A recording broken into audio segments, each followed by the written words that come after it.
Innal hamdalillah, segala puja dan puji hanya milik Allah Subhanahu wa taala.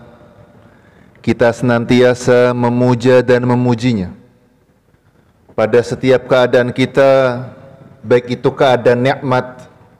Kita ucapkan kepada Allah Subhanahu wa taala, alhamdulillahilladzi bi ni'matihi tatimmus shalihat.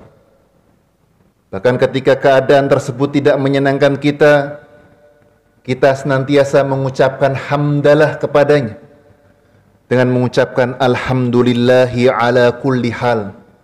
Segala puja dan puji hanya milik Allah Subhanahu wa taala atas setiap keadaan.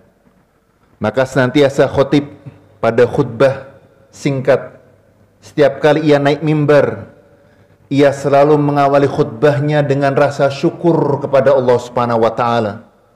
Karena sejatinya hadirin Allah Subhanahu wa taala muliakan, nikmat Allah Subhanahu wa taala itu begitu luas. Sedangkan ujian dan cobaan itu hanyalah seujung kuku yang bahkan manusia itu mampu untuk menghitungnya. Tapi manusia seringkali melupakan nikmat-nikmat Allah Subhanahu wa taala.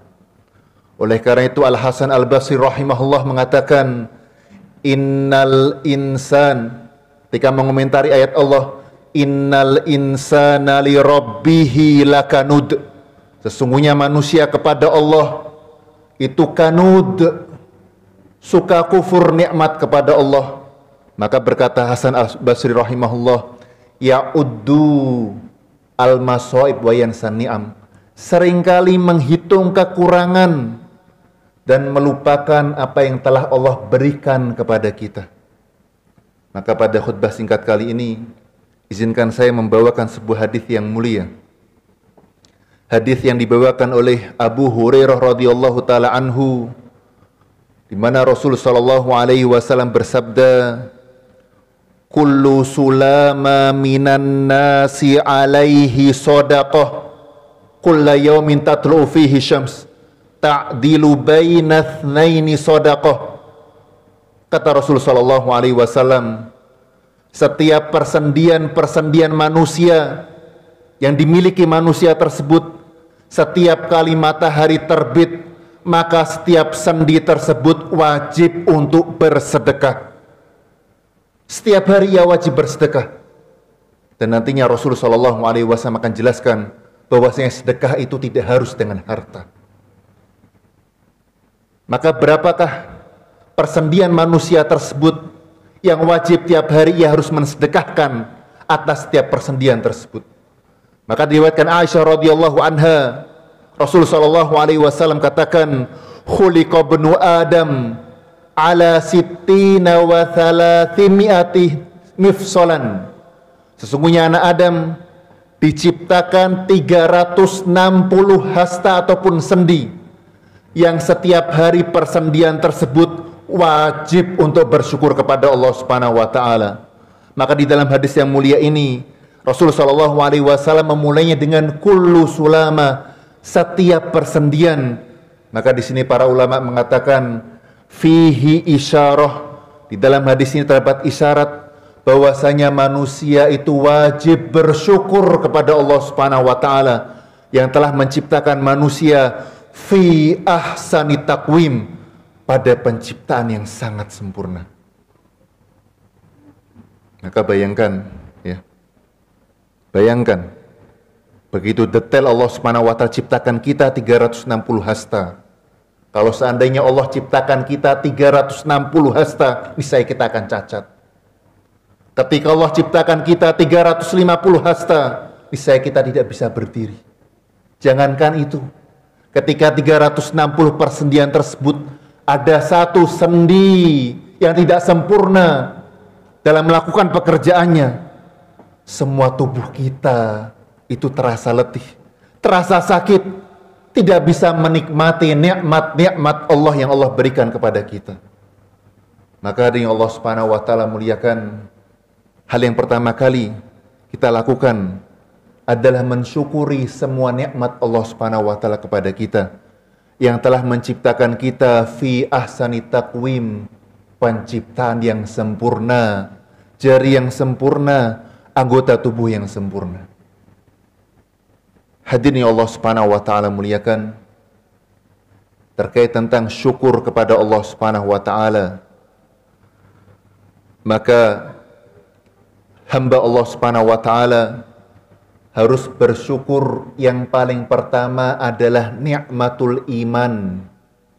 Kita diberikan keimanan, diberikan taufik oleh Allah Subhanahu wa taala untuk memeluk agama Islam yang mulia ini, yang merupakan kunci penentu kebahagiaan seorang hamba di dunia dan di alam barzakh nantinya. Ingat, nikmat iman, hadirin Allah Subhanahu wa taala muliakan, itu nikmat yang sungguh besar. Nikmat ketika antum diberikan kemudahan untuk datang ke masjid ini adalah sungguh nikmat yang sangat besar. Wahia ni'matun la tushtara. Nikmat yang Allah Subhanahu wa taala berikan ini tidak bisa dihargai dengan harta. Walaupun ia memiliki banyak harta, tapi ketika ia tidak dimudahkan untuk datang ke majelis ilmu, ke masjid-masjid Allah Subhanahu wa taala, maka sungguh dia termasuk orang yang al-mahrum, yang diharamkan baginya kebaikan oleh Allah Subhanahu wa taala. Pernah suatu ketika ada salah seorang jamaah dari Pulau Sumatera datang kepada saya, "Ustaz, anak pengen rajin sholat, Ustaz. Datang ke majelis ilmu. Anak sudah mendapatkan nikmat Allah, semua kenikmatan. Aset saya punya, kendaraan saya punya, tapi sampai sekarang saya belum bisa merasakan nikmatnya sholat. Sampai sekarang anak belum bisa tergerak untuk melaksanakan ibadah sholat. Saya sering bolong dan saya tahu ini salah. Seandainya hidayah itu bisa saya beli, Ustadz, maka niscaya hidayah tersebut mau saya beli." Maka lihat bagaimana mahalnya hidayah yang Allah Subhanahu wa taala berikan kepada kita, tapi kita sering kufur kepada Allah. Sering ngitung-ngitung kekurangan diri kita kepada Allah Subhanahu wa taala. Padahal asas dan pondasi untuk menikmati semua fasilitas-fasilitas dunia itu adalah keimanan. Tanpa keimanan, orang tidak akan merasa puas terhadap apa yang Allah Subhanahu wa taala berikan kepada dirinya. Tanpa keimanan, ia akan gelisah setiap harinya atas harta yang ia miliki atau atas omongan orang lain. Dan tanpa keimanan, harta tersebut tidak akan bermanfaat di sisi Allah Subhanahu wa taala. Kemudian yang bersyukur, kemudian yang kedua yang harus kita syukuri adalah nikmat kesehatan. Antum semua hadir ke sini setelah taufik nikmat dari Allah Subhanahu wa taala, nikmat iman, yaitu nikmat sehat. Seandainya satu hasta, tulang sendi itu sakit, kita tidak bakal bisa mampu datang ke majelis ilmu. Kita tidak bisa mampu untuk sholat berjamaah. Maka bersyukurlah kepada Allah Subhanahu wa taala atas nikmat kesehatan tersebut.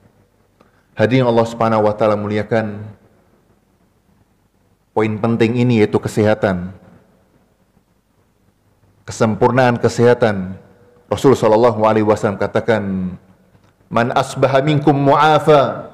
Barang siapa yang masuk pada waktu pagi hari mu'afa, dalam keadaan sehat, aminan, dalam keadaan aman, wa indahu qutu yaumih, dan dia punya makanan dalam waktu satu hari itu, dalam keadaan sehat, negaranya aman, dia tidak sakit, walhamdulillah sehat, bisa bekerja, bisa beribadah maksimal mungkin, negaranya aman, tidak perang, tidak konflik. Kemudian kata Nabi, wa indahu qutu yaumih, dan dia punya bekal makanan untuk makan pada satu hari itu. Kata alaihi salatu wassalam, maka seakan-akan ia diberikan dunia dan seisinya. Akan tapi syaitan, hadirin Allah Subhanahu wa taala muliakan, selalu memberikan kita was-was. Besok kita makan apa? Tahun depan kita makan apa? Lebaran nanti kita makan apa? Seakan-akan kita meragukan Allah Subhanahu wa taala Ar-Razzaq, yang maha pemberi rezeki.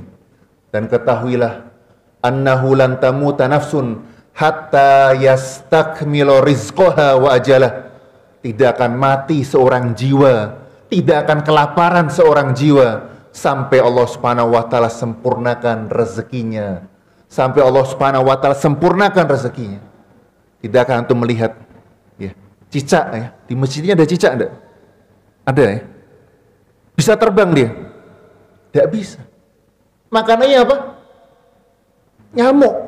Nyamuk bisa apa? Terbang.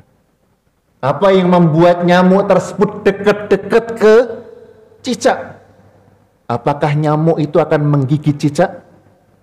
Makanannya di mana? Manusia, kita. Kita di mana? Di atas apa di bawah?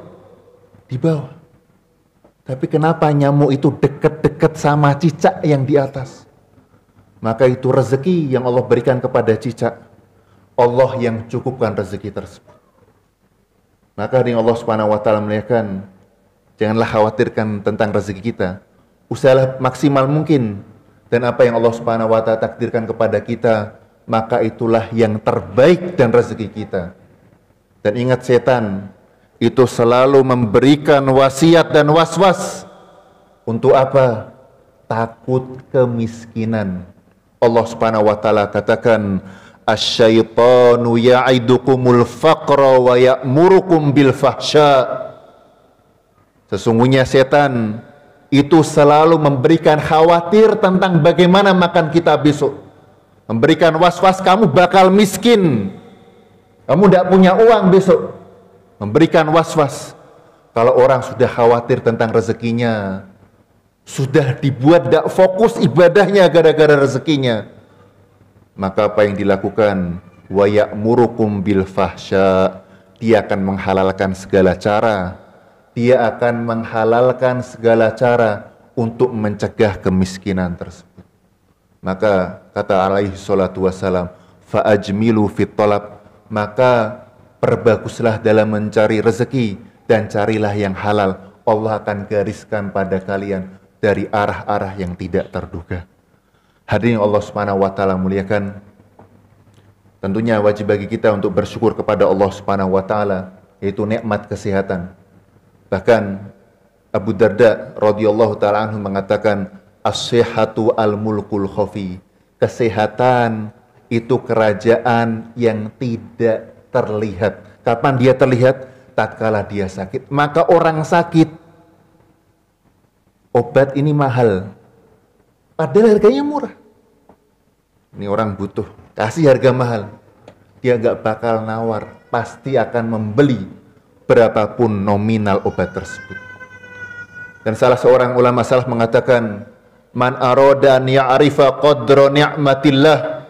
Barang siapa yang pengen tahu seberapa besar nikmat Allah Subhanahu wa taala kepada dirinya, falyukmit ainaih. Hendaklah dia menutup kedua matanya.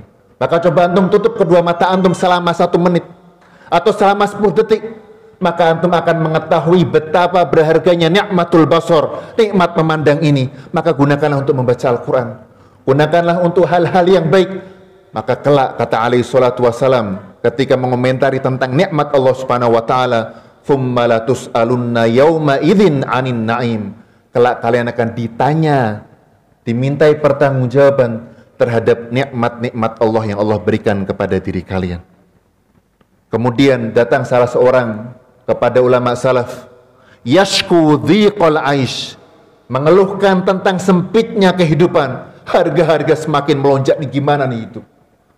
Maka kata seorang ulama salaf tersebut, apakah engkau ingin aku gantikan 100.000 dinar, tapi tanganmu aku ambil, atau kakimu aku ambil, atau salah satu dari kedua matamu aku ambil? Maka orang itu mengatakan, tidak mau saya. Maka kata ulama salaf tersebut, arok, sesungguhnya aku melihat engkau adalah orang kaya, akan tapi engkau adalah seorang yang kufur terhadap nikmat Allah Subhanahu wa taala.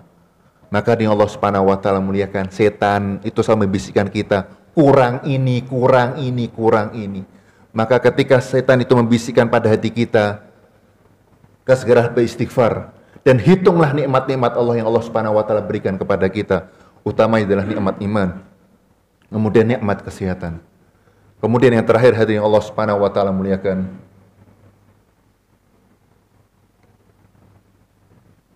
apa yang kita lakukan dari ibadah sholat pada malam hari ini, itu bukan karena kekuatan kita, bukan karena kesehatan kita, Akan tapi karena taufik Allah Subhanahu wa taala. Betapa banyak orang-orang yang rumahnya di samping masjid. Sehat, main futsal luar kota oke. Datang ke masjid tidak pernah. Datang ke majelis ilmu tidak pernah. Konser luar kota berangkat dia. Touring luar pulau berangkat dia. Tapi masjid, sebuah kunci surga dia di samping rumahnya, tidak pernah ia datangi. Maka jangan sampai kita mengira kita datang ke sini, kita ujub terhadap kekuatan kita, tidak. Maka sesungguhnya Allah Subhanahu wa taala telah sempurnakan nikmat-nikmat kepada kita.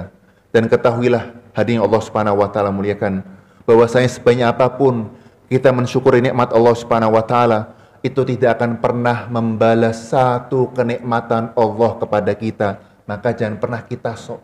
Jangan pernah kita merasa puas terhadap ibadah kita. Loh, kamu kenapa maksiat? Oh, saya sudah sholat tadi malam.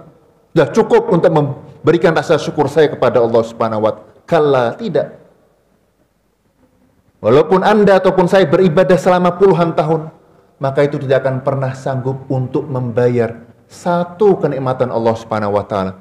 Maka diriwayatkan dalam sebuah hadis, anna ubadan abadullah Subhanahu wa taala sittina aman. Ada seorang hamba Allah Subhanahu wa taala beribadah kepada Allah Subhanahu wa taala 60 tahun. Maka tatkala meninggal dunia, fawudhi'at a'maluhum fi kifah, maka diletakkanlah amalan-amalannya selama 60 tahun. Tidak main-main, 60 tahun dia ibadah kepada Allah Subhanahu wa taala fi kifah, pada satu lengan. Wa wudhi'at ni'matul basari fi kifah, dan diletakkan nikmat bisa melihat. Satu nikmat bisa melihat pada satu lengan. Farajhat ni'matul basar, maka melingsai dan menjadi beratlah timbangan nikmat pandangan tersebut. Maka dengan Allah Subhanahu wa taala muliakan, benarlah sabda Rasul sallallahu alaihi wasallam bahwasanya kita masuk surga Allah Subhanahu wa taala dengan rahmat-Nya. Bagaimana tidak ya? Kita beramal salat 2 rakaat subuh, pahalanya apa? Qobliyah subuh khairun minad dunya ma fiha, lebih baik daripada dunia dan seisi. Siapa yang memberi pahala ini? Adalah karena rahmat Allah Subhanahu wa taala. Ibadah seorang 50 tahun Allah ganjar surga selama-lamanya. Ini karena apa? Rahmat Allah Subhanahu wa taala. Maka kata alaihi salatu wasalam, innakum la tadkhulul jannata bi amalikum, kalian tidak masuk surga gara-gara amal kalian. Maka jangan sampai kalian itu ujub terhadap amal kalian. Maka konsep Ahlus Sunnah wal Jamaah, ketika ia beramal baik, lupakan. Bukan dipamerkan dan dibanggakan depan orang. Konsep Ahlus Sunnah wal Jamaah, konsep para ulama terdahulu, ketika ia telah melakukan amal soleh, lupakan. Kemudian kata Allah Subhanahu wa taala, fa idza faragta fansab, apabila telah selesai kamu mengamalkannya, fansab, carilah amal baik yang lainnya dan lupakan amal baik tersebut. Maka itu adalah konsep seorang yang beriman kepada Allah Subhanahu wa taala, yang melupakan amal kebaikannya, ia segera untuk melakukan amal ibadah yang lain, dan ia tidak pernah merasa bahwasanya amal-amal kebaikannya itu telah membalas rasa syukur kepada Allah Subhanahu wa taala. Maka nih Allah Subhanahu wa taala muliakan, jangan sampai kita merasa ujub dengan amal kita, karena hal tersebut akan merusak amalan ibadah kita. Dan jangan sampai kita merendahkan orang lain gara-gara kita sholat dan ia tidak sholat. Maka tetaplah kita merendah, mohonlah ampun kepada Allah Subhanahu wa taala, dan doakan saudara-saudara kita tetap mendapatkan hidayah. Semoga Allah Subhanahu wa taala wafatkan kita dalam keadaan husnul khotimah. Semoga apa yang kita lakukan pada bulan Ramadan ini agar dijadikan siyam kita, qiyam kita mendapatkan qabul di sisi Allah Subhanahu wa taala, dan sebagai bukti bahwasanya kita beriman kepada Allah Subhanahu wa taala. Dan semoga puasa kita hadirin Allah Subhanahu wa taala muliakan sebagai dia, sinar cahaya yang terang benderang, sebagaimana kata alaihi salatu wassalam, as-sabru dia, tatkala kita melewati as-sirat, jembatan yang gelap, yang tipis, yang kita butuh cahaya, maka semoga cahaya yang terang dari puasa tersebut memberikan sinar kita dan menemani kita sampai surganya kelak. Aqulu qouli hadza wa astaghfirullah li wa lakum, subhanakallahumma bihamdika asyhadu an la ilaha illa anta astaghfiruka wa atubu ilaik. Assalamualaikum warahmatullahi wabarakatuh.